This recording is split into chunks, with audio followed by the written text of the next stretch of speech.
The whole point of entering the void is that you have been operating one way, and then your higher self says, hey, actually, we have this whole other incredible, amazing plan for you, but we're going to have you get out of your head and actually allow us to be the one guiding.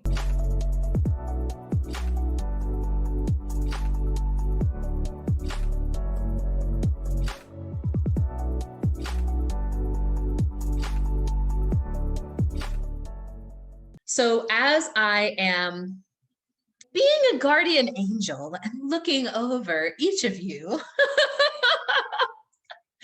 in a lot of different ways, one of the things that I really see is that each of you really could use some support with like a how-to guide for surviving this space that you're in, and what it is that you really want to ensure that you have in place in your life that you're really focusing on, because this is a very different way of operating than you're probably used to.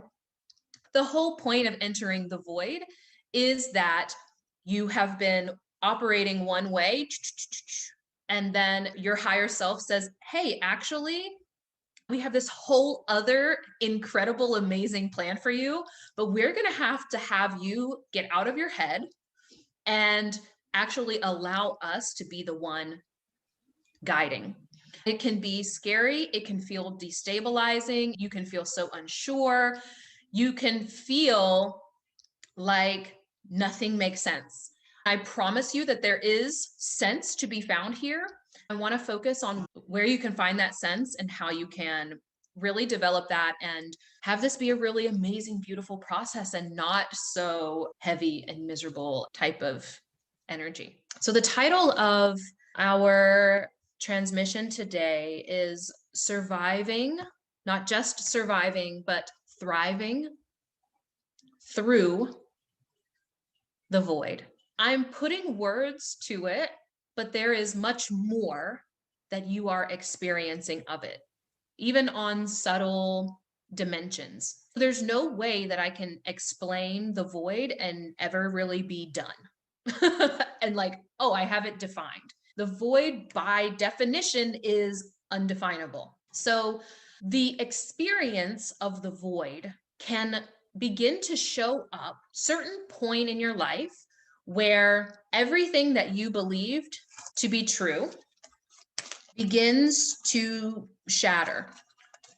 And you begin to notice that you have certain questions that, I mean, some of you were born seekers, so you probably always had some of these questions, but they can become heightened.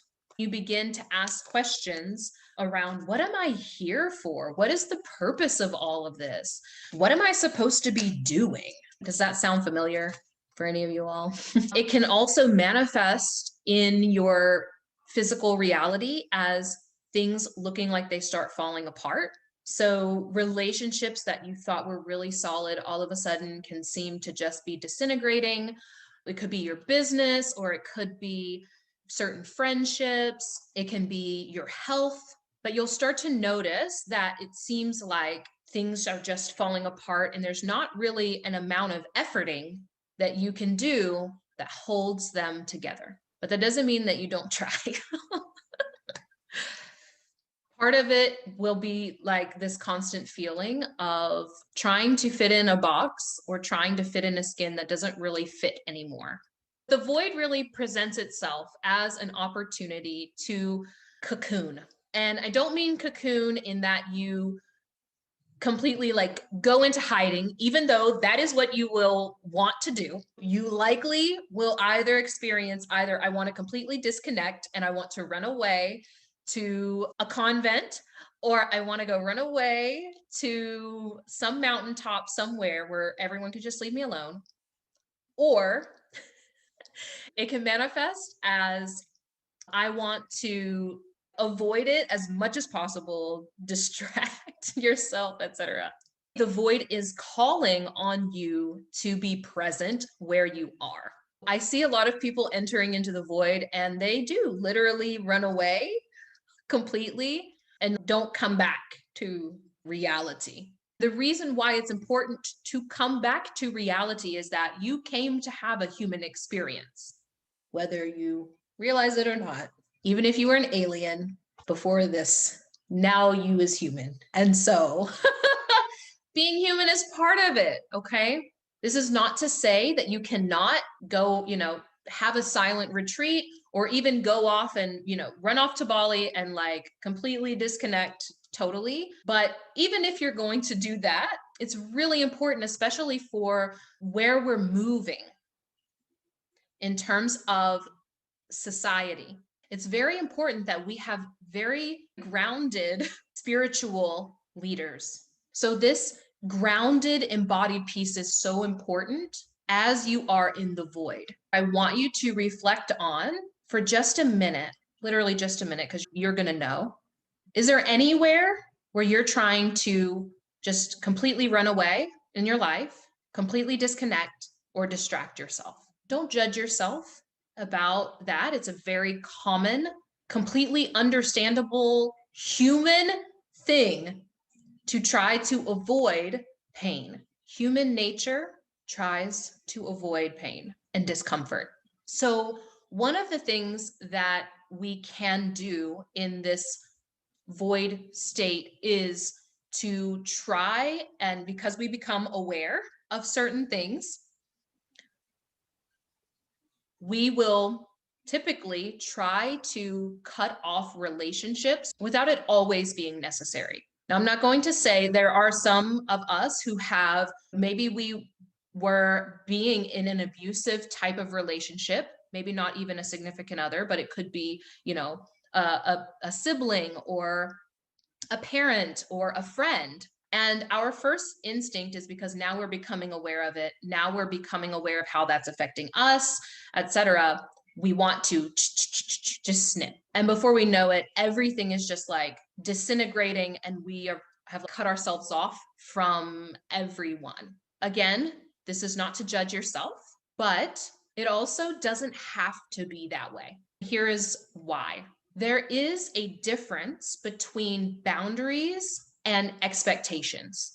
So very often where this energy of separation in relationships can come from is it can come from this place of almost trying to play God or be God in everyone's life.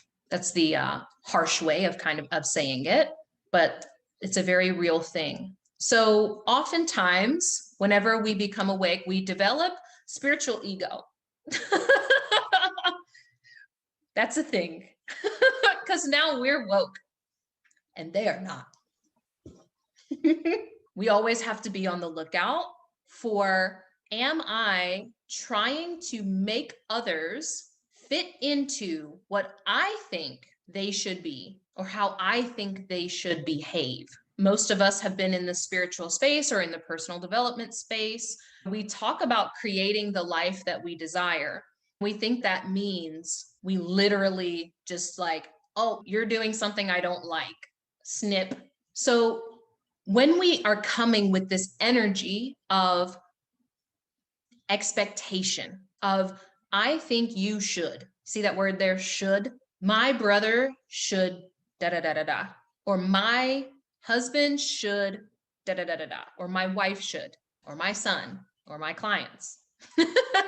Look out for where you're putting shoulds on people, because that is where you are defining them and therefore limiting how you see them and limiting how they can show up in your life. For example, if you think my partner should do the dishes, simple thing, but when you focus on my partner should do the dishes, but they don't do the dishes, the ego is becoming hyper-focused on how they are not that. Then you begin missing all of the other things that they are in your life. You begin to block out all of the ways